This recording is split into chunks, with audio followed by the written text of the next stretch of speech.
며칠 전 양심적 병역 거부에 대해 처음으로 대법원에서 무죄 판결을 내려서 논란이 뜨겁습니다. 오늘 영상은 양심적 병역 거부에 대한 이야기입니다.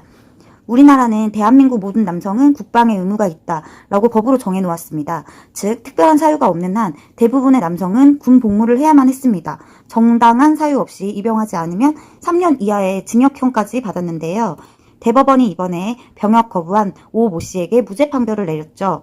오 모 씨는 평소 여호와의 증인이라는 종교 활동을 하고 있었습니다. 이 사실이 알려지면서 온라인 사이트에서 여호와의 증인 신도가 되면 군대 안 갈 수 있다, 여호와의 증인 가입하는 방법 문의 등 수십 개의 게시글을 찾아볼 수 있는데요. 결론은 여호와의 증인이라서 무죄 판결이 난 게 아니에요. 여호와의 증인에 가입하면 군 면제 혜택이 있다, 이런 루머까지 있는데 무슨 여호와의 증인이 군 면제 혜택까지 줄 정도로 대단한 것도 아니고요. 여호와의 증인, 언뜻 들어서 무슨 교회 이름 같죠? 네, 교회긴 교회예요. 그런데 우리나라 개신교, 정교회에서 이단으로 규정해 놓은 곳이에요. 흔히 말하는 사이비라고 아시죠? 오 모 씨라는 분이 이곳에 다니고 있었는데 이 종교의 신념 중 하나가 병역을 거부하고 전쟁을 참여하지 않는다라는 게 있어요. 그래서 유독 양심적 병역 거부자 중에 여호와의 증인 신도가 많았던 것 뿐입니다. 자, 나는 불교이고 불교에서는 살생을 금하고 있는데 군복무는 전쟁을 준비하는 거고 전쟁을 하면 사람이 죽거나 다치니까 나는 종교적인 교리에 어긋나서 군복무를 할 수 없다. 이런 이유로도 양심적 병역 거부가 될 수 있는 거예요. 양심적 병역 거부가 꼭 종교적인 이유만 있는 건 아닙니다.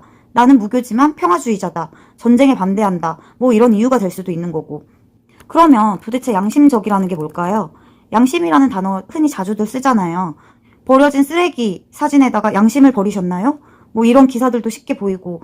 근데 헌법에서 말하는 양심은 조금 다릅니다. 양심은 어떤 일의 옳고 그름을 판단할 때 그렇게 행동하지 않고서는 자신의 인격적 존재 가치가 파멸되고 말 것이다, 이런 강력하고 진지한 마음의 소리로서 절박하고 구체적인 것이라는데, 쉽게 말해서 내가 평화주의자라서 군복무를 하면서 전쟁 연습하는 걸 거부하지 않으면 내 인격과 존재 자체가 파멸되고 무너져가지고 죽을 것 같으니 나는 군복무를 안 하는 게 너무 절박하다라는 겁니다.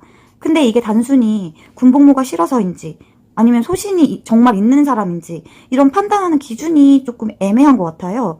기준은 딱히 없어요. 양심을 객관적으로 증명할 수도 없기 때문에 간접사실이나 정황사실로만 증명을 해야 합니다. 판결하는 법관이 판단을 해야 하는데요. 문제는 정권이 바뀔 때마다 이 양심적 병역 거부에 대해 관한 판결이 다르다는 거예요. 이번 판결에도 우연의 일치일 수도 있겠지만 문 대통령이 임명한 대법관 7명이 모두 병역 거부에 무죄로 판결을 내렸습니다. 우리나라가 상권 분립이긴 하지만 검사는 행정부에 소속되어 있고 대법관은 대통령이 임명하는데 상권 분립이 제대로 될 수 있는지조차도 의문이에요. 그래서 유일한 분단 국가에서 입증할 수 없는 양심이란 게 헌법에 명시되어 있는 국방의 의무라는 질서보다 우선될 수 있는지, 이게 조금 의문입니다. 이쯤 되면 이미 군복무를 마친 사람들은 너무 억울하잖아요.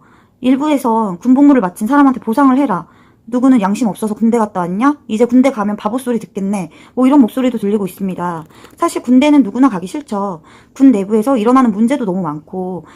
그래서 차라리 여자든 남자든 모병제를 도입해서 확실하게 혜택을 주고 땅 파고 섭제 같은 거 안 시키고 제대로 된 훈련이나 교육 같은 거 하면 조금 질적으로 나아지지 않을까 하는 생각이 조심스럽게 듭니다.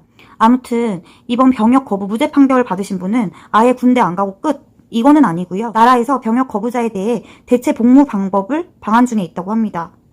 교도소나 소방서 중에 본인이 선택을 해서 현역병의 2배인 36개월간 합숙하는 형태가 가장 유력하다고 해요, 지금은. 근데 이분은 지금 이것도 너무 길다, 이렇게 얘기를 하고 계신데요. 아무튼 빠른 시일 내에 대체 복무 방법과 이미 복무한 현역병들과의 조금 형평성 반환을 내놓아야 될 것 같습니다. 오늘 영상은 여기까지입니다. 흥미로우셨다면 좋아요와 구독을 부탁드립니다.